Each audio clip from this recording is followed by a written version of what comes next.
Sponge vs. Star vs. Squid by itrizz. Hey, isn't this an intellectual property? I'm SpongeBob. By the time this video goes live, this map will probably be removed. On the surface, it seems like some unique role-playing type of game that will really involve these characters in an interesting— It's just red versus blue, with another color. In a way, having 3 teams could spice things up a bit, so let's see what this map is about.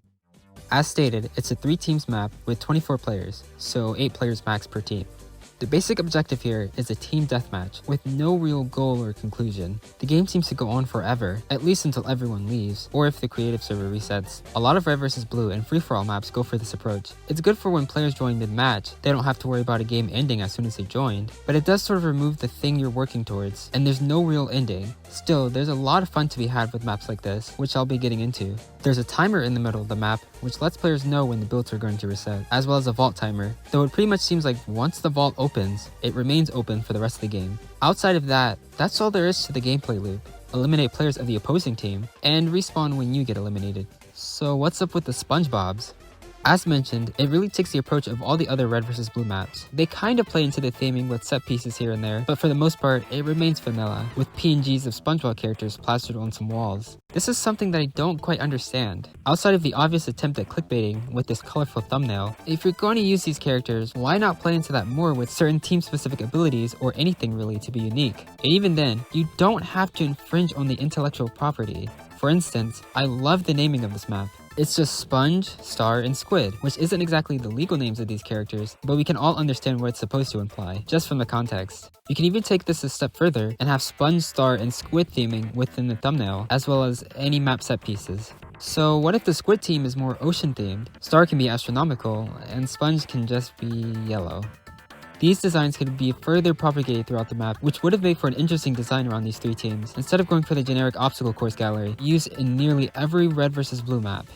Anyway, outside of those glaring issues, what we're left with is a surprisingly solid combat map that's just fun to play for 30 minutes and not really take seriously. There seems to be playstyles here for everyone, whether you like W-King and pushing fights up close, or hanging back and sniping, or taking a more supportive role. There seems to be various loot options to accommodate for every playstyle. I like how each base has a slight damage modifier for each team, so it's a little bit punishing for teams that want to get too aggressive. This upper and lower area of the base also creates some cool hiding spots. This is probably the funniest thing I've seen in a creative map. It can also be used in a helpful way.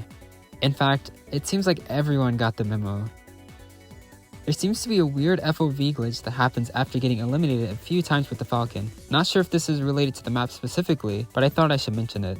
Oh, how'd that happen? This seems to be an unreal map, so XP is rewarded through playtime. No crazy XP accolades or anything like that. Wait, what's this? There doesn't seem to be a leaderboard or any save states being used in between play sessions, which isn't inherently bad, but for a map like this where there's no main objective, having something you can work towards each play session does make repeated playthroughs more meaningful. Though let's be honest, this map will probably be removed within the next few days. So yeah, there's only this local high score of elims being tracked on a per game basis. I think I covered everything I wanted to, so let's move on to the grading. For the objective, 2 out of 5. We've seen so many maps of this style, and Sponge, Star, Squid doesn't add anything new to the table outside of adding an additional team. Even if they wanted to keep it so that there's no point goal or time limit, there could have at least been something done with either elimination streaks or teams having different abilities. Anything really to give the map a real purpose. This just becomes a mindless war zone, which does bring upon its own enjoyment. Still, there's many things here that could have been done better. For the design, 3 out of 5. Everything works as it's intended outside of whatever the heck this is. There are no weird cheap elements that players can get due to a map flaw. The map seems spacious enough to where it can accommodate this many players, so it works well for this genre of gameplay. Only major complaint is, I wish there was more vehicles, or even like more health or semi-immunity for the vehicles, and the whole tangent I went on about with the intellectual property. Replay value, 3 out of 5. I can imagine a lot of players deciding this would be the map they just want to have random creative fun in, or even to warm up. But with the lack of any real objectives or sort of progression that a player can work towards, this really does detract from this aspect compared to what a lot of other maps have to offer. There isn't a lot of friction getting back into the map though, and you can really take it for what it is. Overall value to creative as a whole, 1 out of 5.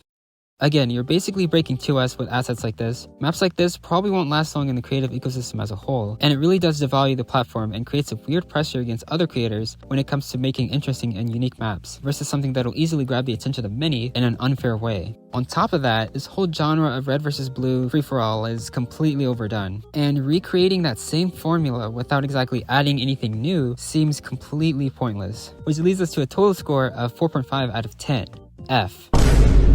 There's a lot of fun to be had here, but in terms of creativity and actual gameplay structure, this is just not it. I do recommend checking out this map for yourself. Plenty of fun with friends and just goofing around. Links to the map creator and code will all be in the description. If you have any questions or ideas for what maps I should check out next, leave them in a comment.